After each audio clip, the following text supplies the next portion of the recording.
BA first year political science की online class में आपका फिर से स्वागत है। देखिए, मैंने आपको अंतरशास्त्रीय अध्ययन क्षेत्र के तहत ये बताया था कि राजनीति विज्ञान का उद्देश्य राजनीतिक क्रियाओं का संचालन करना होता है, लेकिन साथ साथ में उनका किन किन विषयों के साथ में संबंध है, जैसे कि भूगोल के साथ में, इतिहास के साथ, अर्थशास्त्र के साथ, समाजशास्त्र के साथ किस प्रकार का संबंध होता है, इसके बारे में मैंने आपको बताया था।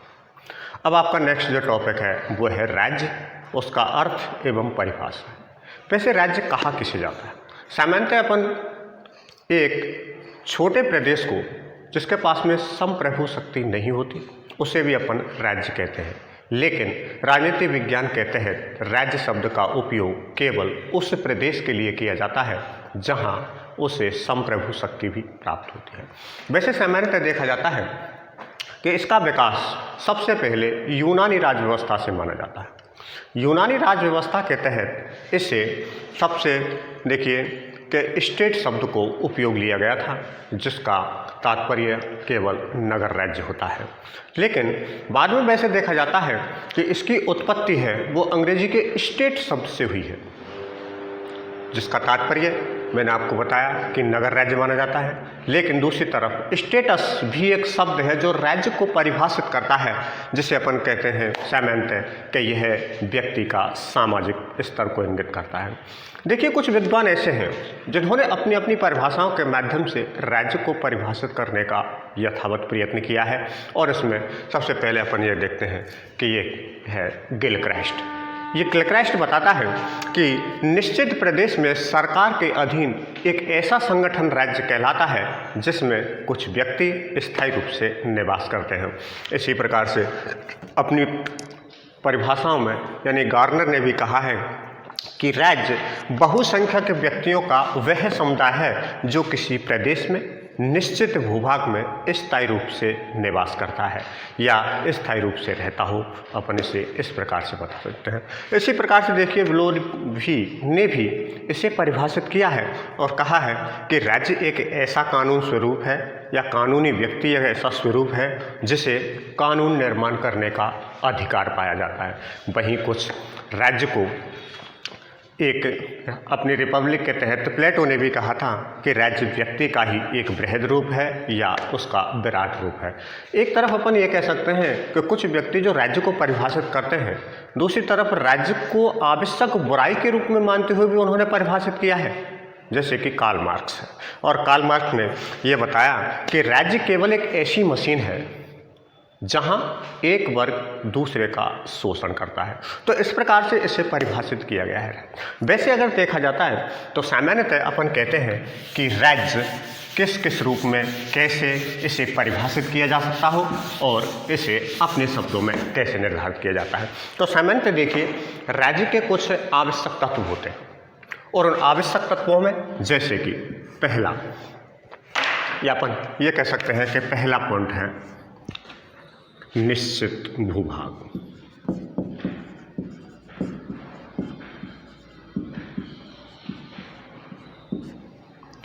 दूसरा जो महत्वपूर्ण पॉइंट होता है वह होती है जनसंख्या, और तीसरा होता है आपका सरकार। इन तीनों चारों महत्वपूर्ण यानी कि तीनों चीज़ों के अलावा भी एक और चीज़ होती है जिससे कहते हैं अपन संप्रभुता।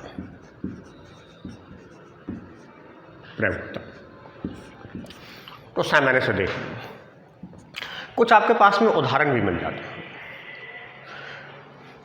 जैसे भारत 1947 से पूर्व जब आज़ाद नहीं हुआ था तो उस समय इसे राज्य का दर्जा क्यों नहीं दिया गया या इसे उपनिवेशी क्यों कहा जाता है? तो सामान्यतः अपन ये कह सकते हैं कि इन चारों चीज़ों में से कौन सी ऐसी चीज़ थी जो भारत के पास में नहीं थी, और वो अपन मानते हैं कि यह है संप्रभुता। दूसरी तरफ अपन ये कह सकते हैं कि एक राज्य का एक अलग से संविधान होता है, उसकी क्रियाविधि होती है, सरकार की होता है, जनसंख्या की भी होती है। इसी प्रकार से क्या अपन कह सकते हैं कि संयुक्त राष्ट्र संघ राज्य के रूप में कार्य करता है? तो यह भी संभव नहीं किया जा सकता, क्योंकि उनके पास में जनसंख्या भी है, सरकार का भी गठन किया गया है, संप्रभुता भी है, लेकिन उसके पास निश्चित भूभाग नहीं है। क्यों? क्योंकि उसकी सीमाएं, कोई राज्य नया प्रवेश करता हो, सदस्यता ग्रहण करता हो, सीमाएं बढ़ जाती हैं। अगर कोई संयुक्त राष्ट्र संघ से अलग हो जाता है तो उसकी सीमाएं यानी कि कम हो जाती हैं। तो इस आधार पर इसे भी नहीं कहा जा सकता। अब सामान्यतः ये कहा जाता है कि क्या ये चारों चीज़ें ही राज्य के लिए आवश्यक होती हैं? बिल्कुल ज़रूरी है। निश्चित भूभाग और जनसंख्या और सरकार, ये चीज़ें होने के साथ साथ में भी एक संप्रभुता का होना आवश्यक है। जैसे अपन पहले पॉइंट को लेते हैं कि निश्चित भूभाग, राज्य की एक निश्चित सीमा होती है, लेकिन निश्चित सीमा का होना यह निर्धारित करता है कि सीमा कितनी होनी चाहिए, कितना उसका क्षेत्रफल होना चाहिए, यह निर्धारित नहीं किया है। कुछ विचारक जैसे प्लेटो वगैरह हैं, वो ये मानते हैं कि राज्य की सीमाएं ना तो इतनी अधिक होनी चाहिए कि उसे संभाला नहीं जा सकता हो, और ना ही इतनी छोटी होनी चाहिए कि वह अपनी प्राथमिक आवश्यकताओं की पूर्ति भी नहीं कर सकता हो। तो सामान्यतः एक सीमा का आकलन करते हुए उन्होंने इस बात का निर्धारण किया कि राज्य के लिए एक निश्चित क्षेत्रफल का होना अति आवश्यक है, और इसके अभाव में अपन राज्य की कल्पना नहीं कर सकते। इसी प्रकार से देखिए कि जनसंख्या, उस निश्चित भूभाग पर रहने वाले व्यक्तियों का होना आवश्यक है, नहीं तो वह एक टापू के रूप में का रह जाता है। इस जनसंख्या का निर्धारण भी अपन कुछ विचारकों के आधार पर यह मानते हैं कि जैसे कि प्लेटो ने राज्य की जनसंख्या को 5040 निर्धारित किया है कि राज्य की जनसंख्या इतनी होनी चाहिए ताकि प्रत्येक व्यक्ति राज्य के कार्यों में भागीदारी निभा सके और प्रत्येक व्यक्ति का एक दूसरे से संपर्क बना रहे। इसी प्रकार रूसो ने भी अपनी इस राज्य संबंधी अवधारणा को एक जनसंख्या का निर्धारण करते हुए उन्होंने बताया कि जनसंख्या कम से कम 10,000 होना आवश्यक है। लेकिन दोनों ही विचारक इस बात को मानते हैं कि जनसंख्या का इस प्रकार से निर्धारण करना संभव नहीं है, क्योंकि जनसंख्या कम अधिक होती रहती है। तो राज्य के लिए सबसे महत्वपूर्ण चीज़ ये है कि निश्चित भूभाग का होना आवश्यक है। उसमें जनसंख्या कितनी है वो उस शासन व्यवस्था पर निर्धारित करता है कि कितने प्रशासन के संचालन में भाग लेते हैं और कितने अन्य प्रकार के कार्यों को सहयोग देते हैं। तो सामान्यतः अपन ये कह सकते हैं कि राज्य के लिए निश्चित भूभाग, जनसंख्या के साथ साथ में सरकार का होना आवश्यक है। देखिए, सरकार के 3 अंग होते हैं, जैसे कि अपन ये मानते हैं, एक तो होती है व्यवस्थापिका, जिसका कार्य होता है कानून निर्माण करने का। एक होती है कार्यपालिका, इसका कार्य होता है प्रशासन का संचालन और साथ साथ में कानूनों को लागू करना।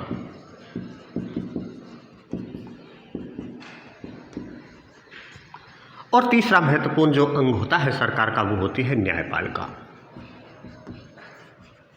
और इसका कार्य होता है कानूनों की जांच, दंड व्यवस्था और कानून व्यवस्था को बनाए रखना, जिसे अपन न्याय व्यवस्था भी कहते हैं। तो सामान्यतः सरकार में इनों का होना आवश्यक है। तो ये भी आवश्यक होते हैं। राज्य के लिए इनके अभाव में प्रशासन का संचालन संभव ही नहीं है। भाई, अगर निश्चित भूभाग पर कुछ जनसंख्या बसी हुई है और उसे नियंत्रित करने के लिए कोई कानून व्यवस्था नहीं है, या उसकी आवश्यकताओं की पूर्ति करने के लिए कोई नियमबद्ध नहीं है या नियम नहीं है, तो इस प्रकार की शासन व्यवस्था को अपन राज्य नहीं कह सकते। इसके बाद आता है आपका संप्रभुता। संप्रभुता 2 रूपों में कार्य करती है।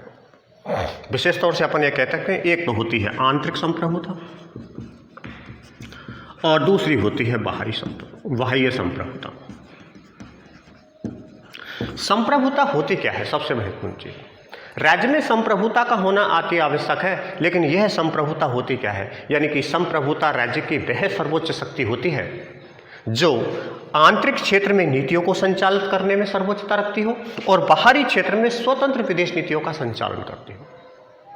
जैसा कि इसे और स्पष्ट अगर करना चाहते हैं तो अपन ये कह सकते हैं कि संप्रभु शक्ति राज्य की वह सर्वोच्च शक्ति होती है जो आंतरिक व्यवस्था को नियंत्रित करने के साथ साथ में उसे संचालित करती है और बाहरी क्षेत्र में किसी अन्य देश के दबाव में, अन्य राज्य के दबाव में नहीं आकर स्वतंत्रता पूर्वक अपनी नीतियों का निर्धारण करती है।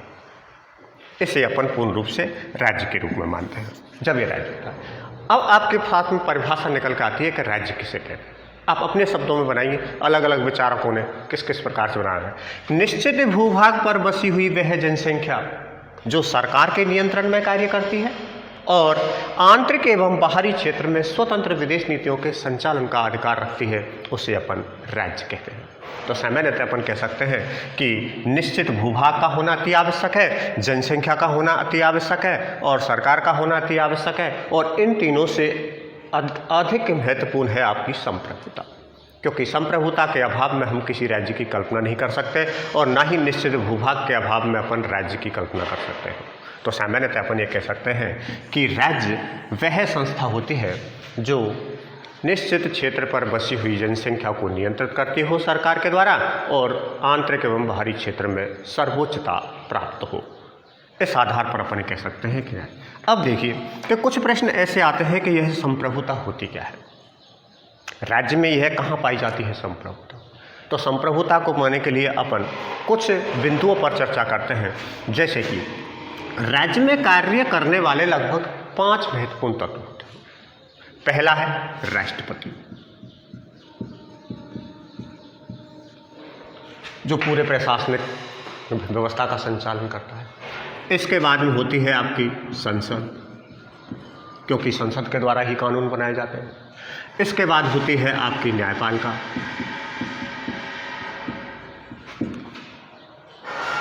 इसके बाद में होती है आपकी जनता,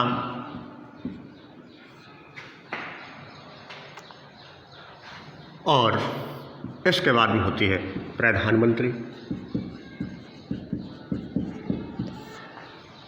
सामान्यतः इन चीज़ों की अपन चर्चा करते हैं कि व्यवस्थापिका, कार्यपालिका, न्यायपालिका या जनता या अन्य जो भी होती हैं, क्या इनमें संप्रभुता पाई जाती है, और यदि इसमें पाई जाती है तो फिर संप्रभुता के लिए सबसे महत्वपूर्ण ये है कि इसकी विशेषताएं क्या हैं।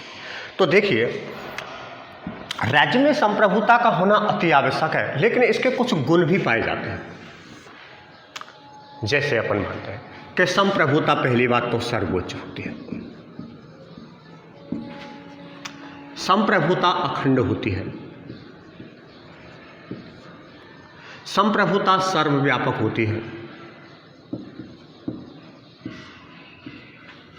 संप्रभुता अन्योन्यता का गुण रखती है,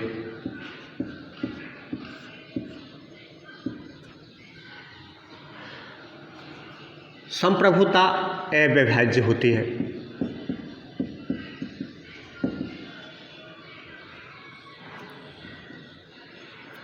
संप्रभुता अहस्तांतरणीय होती है,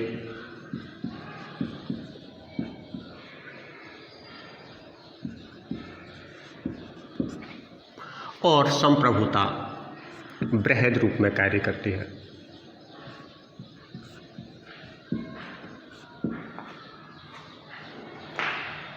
सामान्यतः सर्वोच्चता या संप्रभुता इन गुणों को रखती है। जैसे संप्रभुता सर्वोच्च होती है, अर्थात राज्य में इस संप्रभु शक्ति से ऊपर और कोई शक्ति नहीं होती। संप्रभुता अखंड होती है, यानी कि संप्रभुता का खंडन नहीं किया जा सकता किसी भी प्रकार से। दूसरे सर्व यानी कि संप्रभुता सर्वव्यापक, यानी कि राज्य की जितनी सीमाएं हैं वहाँ पर संप्रभु शक्ति प्रभावी रूप से कार्य करती है, यानी कि सब जगह व्याप्त होती है और कोई भी ऐसा क्षेत्र संप्रभुता से वंचित नहीं रह सकता जहाँ उसके आदेशों की अवहेलना होती हो। संप्रभुता अन्योन्यता का गुण रखती है, यानी कि इसके समकक्ष और कोई संप्रभु शक्ति हो ही नहीं सकती। संप्रभुता अविभाज्य होती है, यानी कि संप्रभुता का विभाजन नहीं किया जा सकता कि आदि संप्रभुता किसी एक संस्था को दे दी जाती है और आदि संप्रभुता किसी एक संस्था को दे दी जाती है। यदि इस प्रकार की व्यवस्थाएं आती हैं तो आदेशों की एकता पर विशेष फर्क पड़ता है, दोनों ही संप्रभुओं में टकराव की स्थिति पैदा होती है, अतः इसका विभाजन नहीं किया जा सकता। संप्रभुता अहस्तांतरणीय होती है, यानी इसी किसी को त्यागा नहीं जा सकता, या ऐसा नहीं हो सकता कि उच्च पदाधिकारी अपने सारे अधिकारों को निम्नाधिकारियों को दे दे, या अपन ये कह सकते हैं कि एक संस्था अपने सारे अधिकारों को दूसरे को सौंप सकती हो। एक होता है इसका बृहद रूप। संप्रभुता इतने बृहद रूप में कार्य करती है कि यह राष्ट्र की सीमाओं के अंदर ही नहीं बल्कि इसका प्रभाव बाहर भी देखा जाता है। तो सामान्यतः अपन ये कह सकते हैं कि संप्रभुता इन रूपों में राज्य में कार्य करती है और इसी के लिए अपन मानते हैं कि संप्रभुता राज्य का वह महत्वपूर्ण तत्व है जिसके अभाव में अपन राज्य की कल्पना नहीं कर सकते। तो देखिए कि जब ये चीज़ें पाई जाती हैं, ये गुण संप्रभुता के, तो अब इनमें से देखिए कि आप संप्रभुता को किस में निहित मानते हैं। कुछ विचारक संप्रभुता को एकल रूप में मानते हैं कि यानी कि एक ही रूप में कार्य करती है, और कुछ संप्रभुता को बहुल रूप में मानते हैं। आपको नेक्स्ट टॉपिक में पढ़ाएंगे कि संप्रभुता किस रूप में कार्य करती है और यह कहाँ निवास करती है। ठीक है, धन्यवाद। Next chapter.